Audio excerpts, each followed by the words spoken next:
Le but des festives, c'est de faire quelque chose dans lequel on montre que le handicap, c'est pas un problème. Parce que tout le monde est des citoyens et tout le monde doit pouvoir vivre.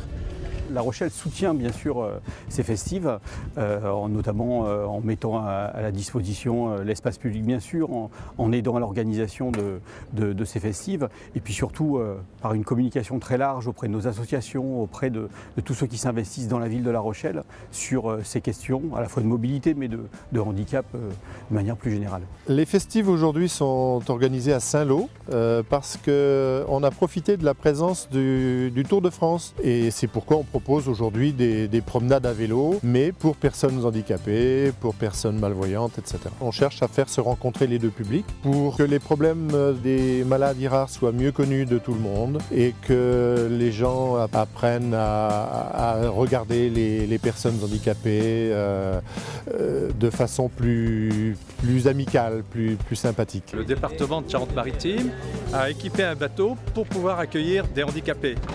On peut le piloter si on est valide, on le pilote si on est avec un handicap. Ici, on a mis un jeu de fléchettes. Le jeu de fléchettes, pareil, Sarbacane, tout le monde peut le faire.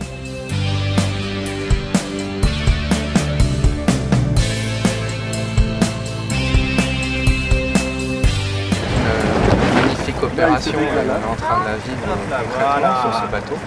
C'est la possibilité pour chacun et aussi pour ceux qui sont malheureusement victimes de maladies, de pouvoir profiter de la mer. C'est un privilège qui n'est pas permis à tout le monde. Pour moi, c'est la première fois de monter dans un bateau comme ça.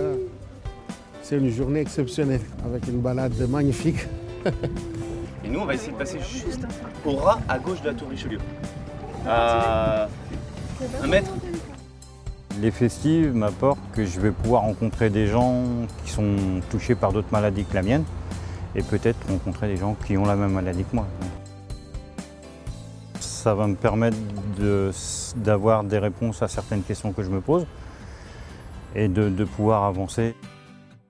Là, il a l'air de prendre plaisir à ce qu'il fait, quoi. Et justement, il est à l'écoute des règles et des consignes et il essaie de s'impliquer dans ces jeux. On est venu participer à cette journée et on pensait intéressant de pouvoir découvrir à la fois les jeux normands et puis pouvoir être aussi en interaction avec d'autres personnes. Je pense que c'est très important de se faire connaître par ce genre d'événement parce que les maladies rares sont peu connues, elles concernent beaucoup de monde. Souvent les gens ne sont pas au courant, les gens sont malades et ne le savent pas. Même les médecins souvent ne connaissent pas ces maladies. C'était la première rencontre des festives de l'Alliance Maladies Rares et c'est un bilan très très positif. Pourquoi? Parce que ça s'est déroulé déjà dans 6 belles villes, 6 belles régions.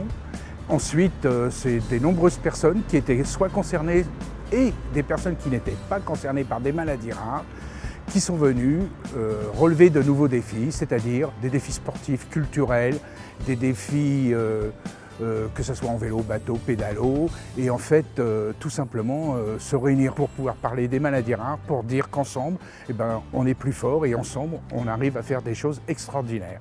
Ensemble, relevons de nouveaux défis. Ensemble, relevons de nouveaux défis. Ensemble, relevons de nouveaux défis. À l'année prochaine, tous ensemble, soyons plus forts.